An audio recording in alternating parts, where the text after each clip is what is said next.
사람들은 평소 어떤 사람이 가장 부러울까요?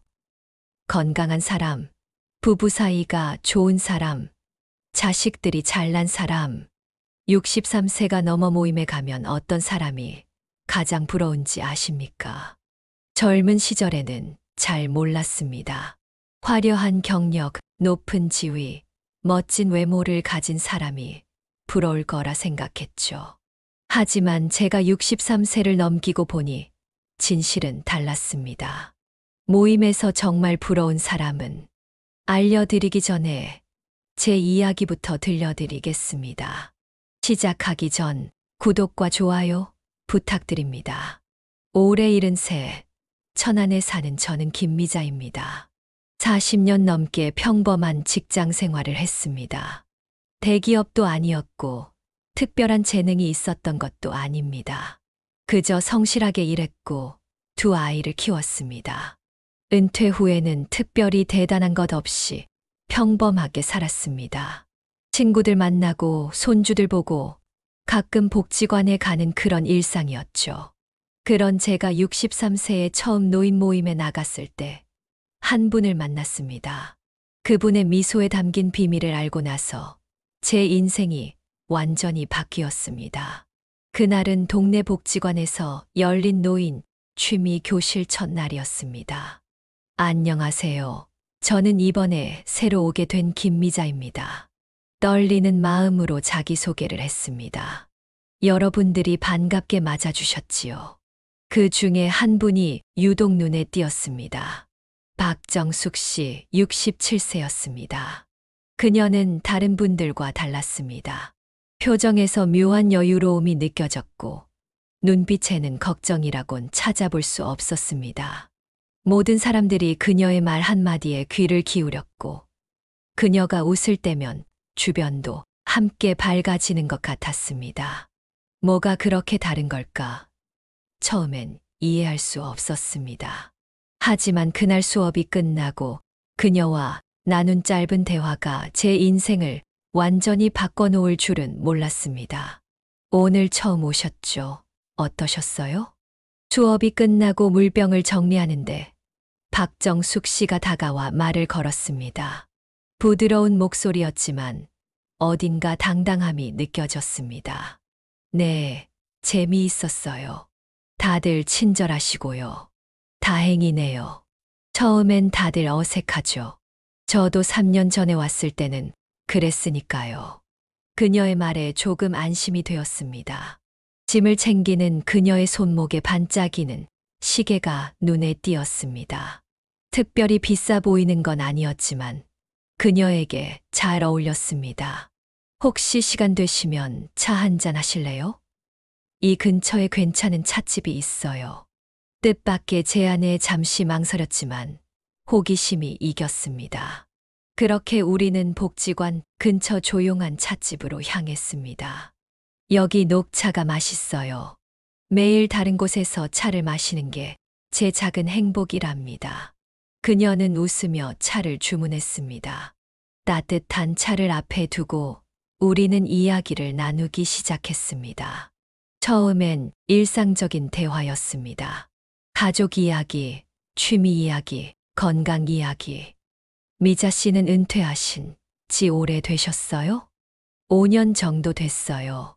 작은 회사 격리로 일했었죠. 아, 저도 비슷해요. 중학교 행정직으로 일했었거든요. 그런데 이야기를 나눌수록 의문이 커져갔습니다. 비슷한 배경을 가진 것 같은데 왜 그녀에게서는 이런 여유로움이 느껴질까? 궁금증을 참지 못해 결국 물었습니다. 정숙 씨는 은퇴 후에 뭐가 달라졌나요? 항상 그렇게 여유로워 보이시던데. 그녀는 잠시 생각에 잠기더니 미소를 지었습니다. 미자 씨, 혹시 은퇴하고 나서 가장 두려운 게 뭐였어요? 예상치 못한 질문에 잠시 생각했습니다. 글쎄요. 아무래도 돈이 제일 걱정이었죠. 노후에 아프기라도 하면 어쩌나, 자식들에게 부담 주면 어쩌나, 그런 것들이요. 그녀는 고개를 끄덕였습니다. 맞아요. 대부분 그렇죠. 저도 그랬어요. 그런데 63살에 우연히 한 모임에서 만난 분이 제게 인생을 바꿀 조언을 해주셨어요. 그 순간 그녀의 눈빛이 반짝였습니다. 마치 큰 비밀을 공유하려는 듯한 표정이었습니다. 무슨 조언이었는데요. 나도 모르게 몸을 앞으로 기울이며 물었습니다. 궁금증이 더 커졌습니다. 그건요. 그녀가 말을 꺼내려는 순간 갑자기 그녀의 전화벨이 울렸습니다. 아, 죄송해요. 잠시만요. 그녀는 전화를 받고 짧게 대화를 나눈 후 미안한 표정을 지었습니다. 미자 씨, 정말 죄송해요. 급한 일이 생겼네요. 오늘은 여기까지 해야 할 것 같아요. 실망한 표정을 감추지 못했을 겁니다. 그녀는 내 표정을 보고 웃으며 말했습니다. 내일 같은 시간에 다시 만나요. 그때 마저 이야기해 드릴게요. 제가 알게 된 비밀을요. 그렇게 우리의 첫 만남은 끝이 났습니다. 그날 밤 저는 잠을 이루지 못했습니다. 도대체 그녀는 어떤 비밀을 알게 되었길래 저렇게 달라질 수 있었을까? 내일이 빨리 왔으면 하는 마음뿐이었습니다. 다음 날 아침 눈을 뜨자마자 시계를 확인했습니다. 오전 7시. 너무 일찍 일어났지만 도저히 다시 잠들 수 없었습니다. 박정숙 씨와의 약속은 오후 2시. 그때까지 시간을 어떻게 보내야 할지 막막했습니다. 평소라면 TV를 보거나 집안일을 하며 지루하게 시간을 보냈겠지만 오늘은 달랐습니다. 가장 단정한 옷을 골라 입고 화장도 평소보다 신경 써서 했습니다. 마치 중요한 면접이라도 있는 것처럼요. 어머, 엄마 어디 가? 딸이 전화로 물었을 때도 그저 친구 만나러 라고만 답했습니다. 이상할 정도로 설레는 마음을 어떻게 설명해야 할지 몰랐거든요. 약속 시간보다 30분이나 일찍 도착한 카페. 창가 자리에 앉아 밖을 내다보며 기다렸습니다. 딱 2시가 되자 박정숙 씨가 문을 열고 들어왔습니다. 어제와 달리 오늘은 가벼운 운동복 차림이었습니다. 기다리셨어요? 오늘은 아침에 운동을 하고 왔어요. 아니에요. 저도 방금 왔어요. 거짓말이었지만 괜히 서두른 제가 부끄러웠습니다. 어제 말하던 이야기 계속할까요? 그녀는 차를 주문한 후 바로 본론으로 들어갔습니다. 네, 정말 궁금했어요. 어떤 비밀인데요? 사실 비밀이라기보다는 생각의 전환이었어요. 그녀는 천천히 말을 이어갔습니다. 제가 63살 때 지금의 미자 씨처럼 새로운 모임에 나갔어요. 거기서 만난 한 할머니가 눈에 띄었죠. 78살이었는데 그 나이에도 해외여행을 다니고 취미 생활도 즐기고 무엇보다 웃음이 가득했어요. 박정숙 씨의 눈빛이 반짝였습니다. 저도 물었어요. 어떻게 그렇게 사실 수 있냐고요. 그분이 해주신 말씀이 제 인생을 바꿨습니다. 그녀는 잠시 차를 한 모금 마시고 계속했습니다. 그분은 이렇게 말씀하셨어요. 돈 걱정에서 자유로워지는 방법은 2가지예요. 하나는 엄청난 돈을 버는 것, 또 하나는 적은 돈으로도 행복해지는 법을 배우는 거죠. 적은 돈으로 행복해지는 법이요. 네, 그게 바로 제가 배운 비밀이에요. 대부분의 사람들은 노후에 돈이 부족해서 불행하다고 생각하지만 사실은 돈을 어떻게 쓰는지 모르기 때문에 불행한 거죠. 저는 그녀의 말에 혼란스러웠습니다. 잘 이해가 안 돼요. 저는 연금으로는 생활비 겨우 충당하는데 그걸로 어떻게 행복하게 살 수 있죠? 박정숙 씨는 잠시 생각하더니 가방에서 작은 노트를 꺼냈습니다. 제가 그 할머니에게 배운 후 실천하고 있는 방법이에요. 이걸 행복가계부라고 불러요. 노트를 펼치자 깔끔한 글씨로 여러 항목이 적혀 있었습니다. 가장 먼저 한 일은 내가 정말 무엇에 행복을 느끼는지 알아내는 거였어요. 사람들이 해서 나도 하는 게 아니라 정말 내가 좋아하는 것이 무엇인지요. 그녀는 노트의 첫 페이지를 가리켰습니다. 나의 진짜 행복 목록이라고 적힌 제목 아래 여러 항목이 나열되어 있었습니다. 차 한 잔의 여유, 일주일에 한 번 작은 여행, 손주들과 보내는 시간, 독서, 정원 가꾸기. 이게 다 돈 없이도 할 수 있는 것들 아닌가요? 바로 그거예요. 우리가 진짜 행복을 느끼는 대부분의 것들은 사실 그렇게 많은 돈이 필요하지 않아요. 그런데 우리는 자꾸 남들이 하는 것, 광고에서 보는 것을 따라하며 돈을 쓰죠. 그녀는 다음 페이지를 넘겼습니다. 불필요한 지출 리스트라고 적혀 있었습니다. 다음으로 한 일은 내 돈이 어디에 새고 있는지 찾는 거였어요. 은퇴 후에도 습관적으로 계속하던 지출, 실제로는 필요 없는 구독 서비스, 마음의 허전함을 채우기 위한 충동 구매. 저는 그녀의 노트를 보며 제 생활을 돌아보게 되었습니다. 저도 모르게 하고 있던 취미들이 떠올랐습니다. 그리고 마지막으로 배운 건 작은 것에서 큰 기쁨 찾기였어요. 이게 바로 63세 이후 모임에서 제일 부러운 사람들의 비밀이에요. 작은 것에서 큰 기쁨이요. 네. 5,000원짜리 커피 한 잔보다 집에서 직접 내린 차 한 잔에서 더 큰 행복을 느끼는 법이죠. 백화점 옷보다 오래된 옷에 새 단추를 달아 변화를 주는 재미를 발견하는 거예요. 그녀의 말을 들으며 가슴이 뜨거워졌습니다. 어쩌면 저도 행복해질 수 있을까요? 그런데 말은 쉽지만 실천하기는 어렵지 않나요? 박정숙 씨는 내 질문에 고개를 끄덕였습니다. 맞아요. 처음에는 저도 어려웠어요. 수십 년간 익숙해진 습관을 바꾸는 건 쉽지 않죠. 하지만 그 할머니가 알려주신 방법이 있었어요. 그녀는 노트의 다음 페이지를 넘겼습니다.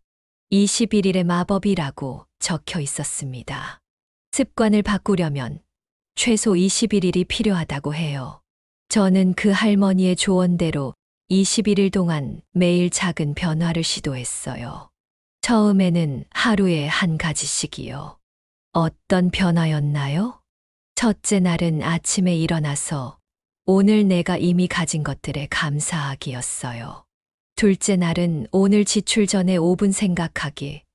셋째 날은 오늘 하루 동안 돈 쓰지 않고 즐길 수 있는 것 찾기. 이런 식으로요. 그녀는 노트에 빼곡히 적힌 21가지 실천 사항을 보여주었습니다. 이게 다 돈과 관련된 건가요? 직접적으로는 아니에요. 하지만 결국 경제적 여유는 마음의 여유에서 시작되거든요. 돈을 어떻게 바라보느냐가 중요한 거죠. 저는 그녀의 노트를 유심히 살펴보았습니다. 몇 가지 항목이 눈에 띄었습니다. 하루에 한 번 공짜로 행복을 느끼는 순간 기록하기. 지출 전에 이것이 나에게 진짜 필요한지 물어보기. 남과 비교하지 않기. 작은 행복에 집중하기. 돈보다 시간의 가치 생각하기. 그런데 이것들이 어떻게 경제적 자유와 연결되는 거죠? 그녀는 따뜻한 미소를 지으며 말했습니다. 진정한 경제적 자유는 많은 돈을 가진 게 아니라 가진 돈으로 행복할 수 있는 능력이에요. 우리 나이에 갑자기 큰 부자가 될 순 없잖아요. 하지만 우리의 생각과 습관을 바꾸면 같은 연금으로도 완전히 다른 삶을 살 수 있어요. 그 말이 가슴에 와닿았습니다. 지난 5년간 은퇴 후 저는 늘 부족함에 시달렸습니다. 연금은 늘 모자랐고 아이들에게 손 벌리기는 싫었고 미래는 불안했습니다. 그 할머니를 만난 후 제 삶은 어떻게 달라졌는지 궁금하세요. 저는 고개를 끄덕였습니다.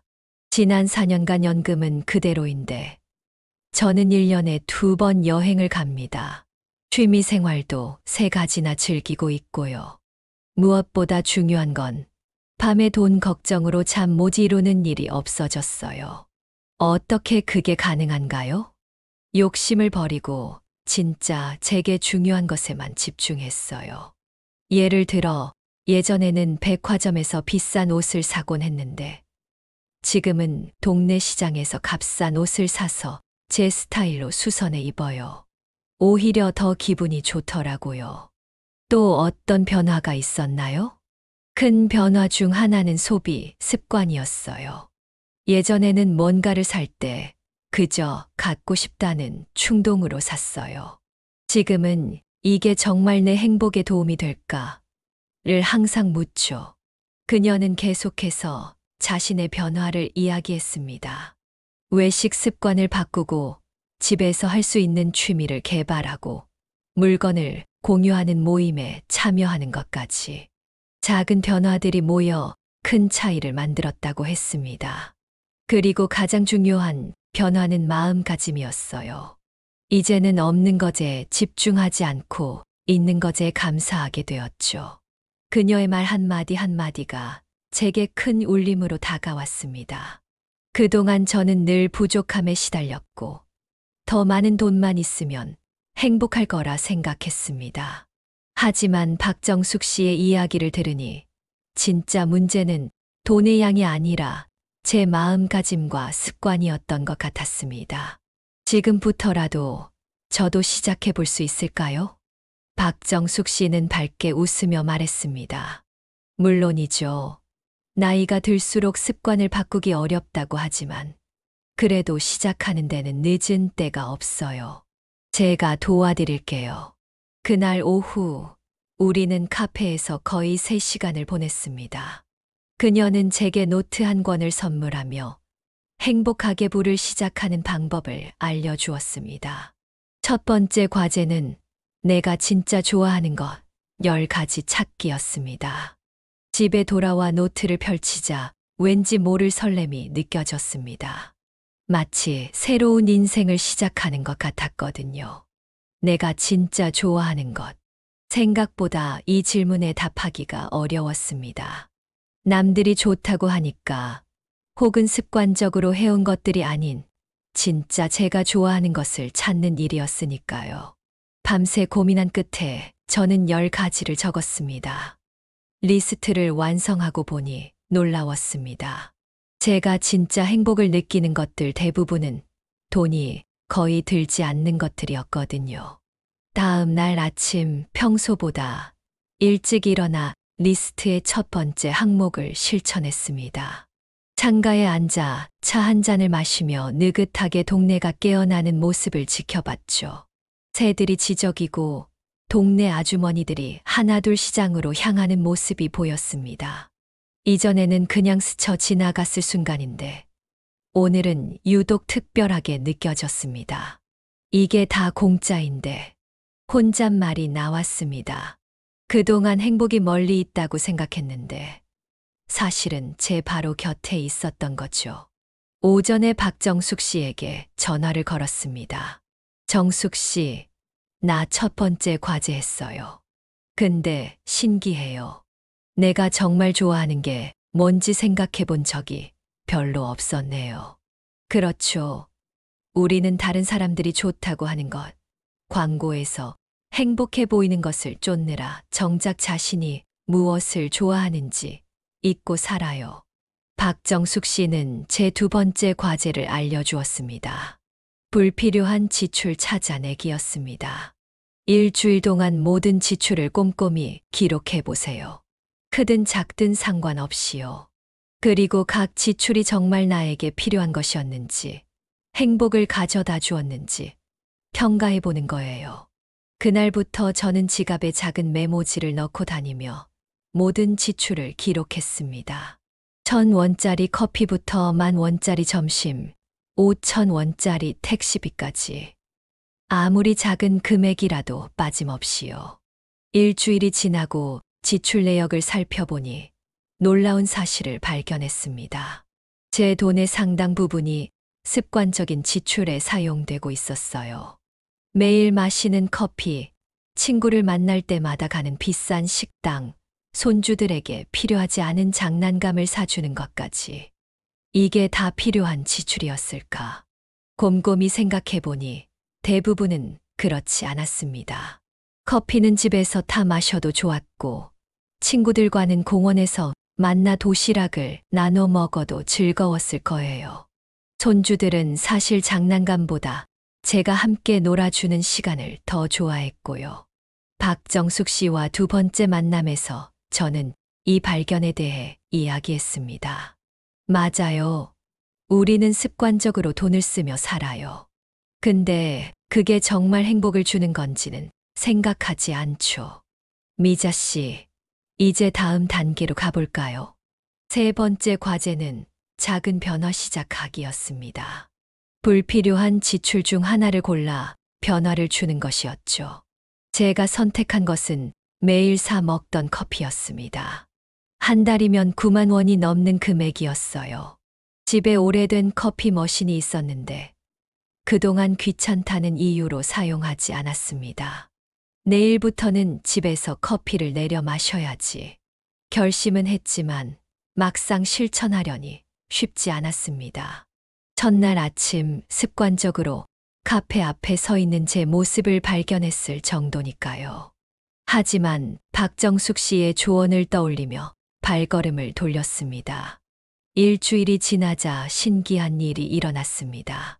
집에서 커피를 내려 마시는 시간이 오히려 더 특별하게 느껴지기 시작한 거예요. 머신에서 나는 소리, 커피 향이 집 안에 퍼지는 순간, 그리고 제가 좋아하는 컵에 담아 마시는 그 시간이 하루 중 가장 기다려지는 순간이 되었습니다. 이런 걸 일일 행복이라고 하나 봐. 박정숙 씨의 21일 챌린지를 따라가며 저는 하나둘 제 생활에 변화를 주기 시작했습니다. 외식 대신 친구들을 집으로 초대해 함께 요리하기, 백화점 대신 동네 시장에서 쇼핑하기, TV 보는 시간을 줄이고 산책하는 시간 늘리기 등등.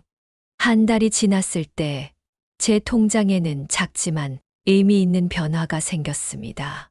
연금에서 조금씩 남는 돈이 생기기 시작한 거예요. 하지만 그보다 더 큰 변화는 제 마음에 찾아왔습니다. 왜 이제야 이걸 알게 됐을까? 거울 속 제 모습이 달라 보였습니다. 표정이 밝아졌고 눈에는 생기가 돌았습니다. 항상 부족하다고 생각했던 삶에서 이미 충분히 가진 것들을 발견하기 시작했으니까요. 그렇게 석 달이 지났을 때 저는 복지관에서 새로운 회원을 맞이하게 되었습니다. 65세의 김영자 씨였죠. 그녀의 표정에서 예전의 제 모습이 보였습니다. 불안하고 걱정이 가득하고 미래가 두려운 그런 표정이요. 처음 오셨어요? 어떠세요? 제가 박정숙 씨에게 들었던 그 질문을 저도 영자 씨에게 건넸습니다. 좀 어색해요. 다들 즐겁게 지내시는 것 같은데 저만 뭔가 뒤처진 느낌이에요. 그 말을 들으니 웃음이 나왔습니다. 몇 달 전 제가 했던 생각과 정확히 똑같았거든요. 혹시 시간 되시면 차 한잔 하실래요? 제가 알게 된 비밀을 하나 말씀드리고 싶은데요. 그렇게 저는 박정숙 씨에게 배운 63세 이후 모임에서 가장 부러운 사람의 비밀을 또 다른 사람에게 전하게 되었습니다. 경제적 자유는 통장 잔고의 숫자가 아니라 마음의 풍요로움에서 온다는 그 소중한 비밀을요. 오늘도 저는 행복하게 부를 작성하며 하루를 마무리합니다. 통장에는 여전히 크게 늘어난 돈은 없지만 제 마음속에는 이전에는 상상도 못했던 부가 쌓여가고 있습니다. 그리고 저는 이제 알게 되었습니다. 63세 이후 모임에 갔을 때 제일 부러운 사람은 바로 경제적 자유를 얻은 사람이라는 것을. 그것은 많은 돈을 가진 사람이 아니라 가진 돈으로 행복할 줄 아는 지혜를 얻은 사람이라는 것을요. 여러분도 혹시 지금 노후 자금이 부족하다고 걱정하고 계신가요? 그렇다면 오늘부터 질문을 바꿔보세요. 어떻게 더 많은 돈을 벌까?가 아니라 내가 가진 것으로 어떻게 더 행복해질 수 있을까? 라고요. 그것이 바로 63세 이후 모든 모임에서 가장 부러움을 받는 사람들의 비밀입니다. 구독과 좋아요 부탁드립니다. 여러분의 응원이 더 많은 이야기로 찾아뵙는 힘이 됩니다. 오늘 하루 나를 행복하게 하는 것은 무엇인가 생각해 보시는 하루가 되셨으면 좋겠습니다. 감사합니다.